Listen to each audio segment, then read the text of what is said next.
आगे बढ़ते हैं। तमिलनाडु विधानसभा में नीट परीक्षा पर लगातार दूसरे दिन बहस हुई। विपक्ष के नेता एम के स्टालिन ने नीट पर सवाल उठाते हुए मांग की कि तमिलनाडु के छात्रों को छूट नहीं दिए जाने पर केंद्र सरकार के खिलाफ प्रस्ताव पारित किया जाना चाहिए।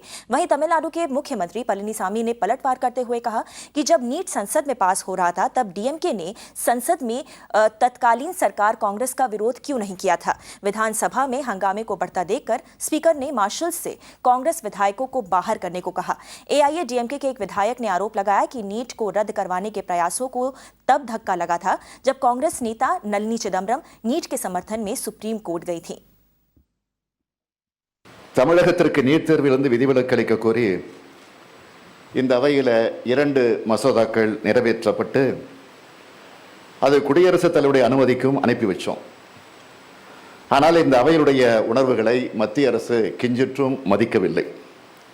செப்டம்பர் 12ஆம் தேதி, அதாவது நீட் தேர்வுக்கு முதல் நாள் அன்று ஒரே நாளில் 3 மாணவ மாணவிகள், மதுரை ஜோதிகா துர்கா, தருமபுரி ஆதித்யா, திருச்செங்கோடு மோதிலால் என 3 மாணவ மாணவிகள் தற்கொலை செய்து கொண்டு லீகல் ஒப்பீனியனுக்கு போச்சு. அட்டார்னி ஜெனரல் என்று அழைக்கப்படுகிற இந்திய அரசினுடைய தலைமை வழக்கறிஞர் நமக்கு சாதகமாக ஒரு ஒப்பீனியனை கொடுத்தார். சட்டத்துறைக்கு செல்கிறது. சட்டத்துறையோட ஒப்புதல் பெற வேண்டும். சட்டத்துறையும் சம்மதிக்கிறது, விலக்கு கொடுக்கலாம், தமிழ்நாட்டுக்கு விலக்கு கொடுக்கலாம் என்று. அடுத்தபடியாக சுகாதாரத்துறைக்கு அந்த கோப்பு செல்கிற போது இங்கிருந்து ஒருவர் புறப்பட்டு சென்றார்.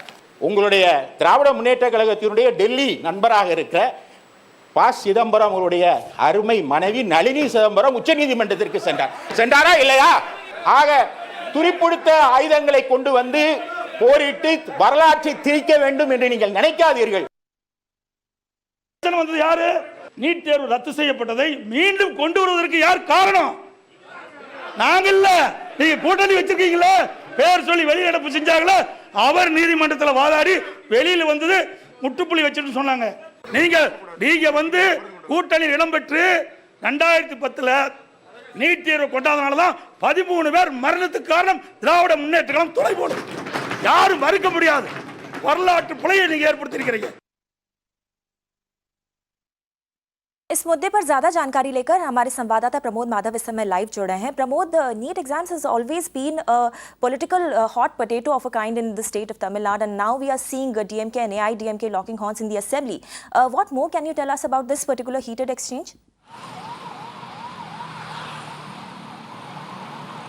Certainly, the Tamil Nadu Assembly for this session was only for 3 days. The first one for giving condolence messages. The second was on a day which was yesterday for discussion. The third one today is for supplementary budget alone. And even yesterday, it didn't turn much fruitful because when NEET was brought out for discussion, what exactly happened was that simple name calling, blame game, and the usual ruckus inside the assembly only.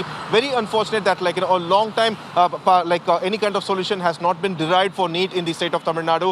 And yes, in this month, for this year alone, 5 medical aspirants suicides has been attributed to NEET fear.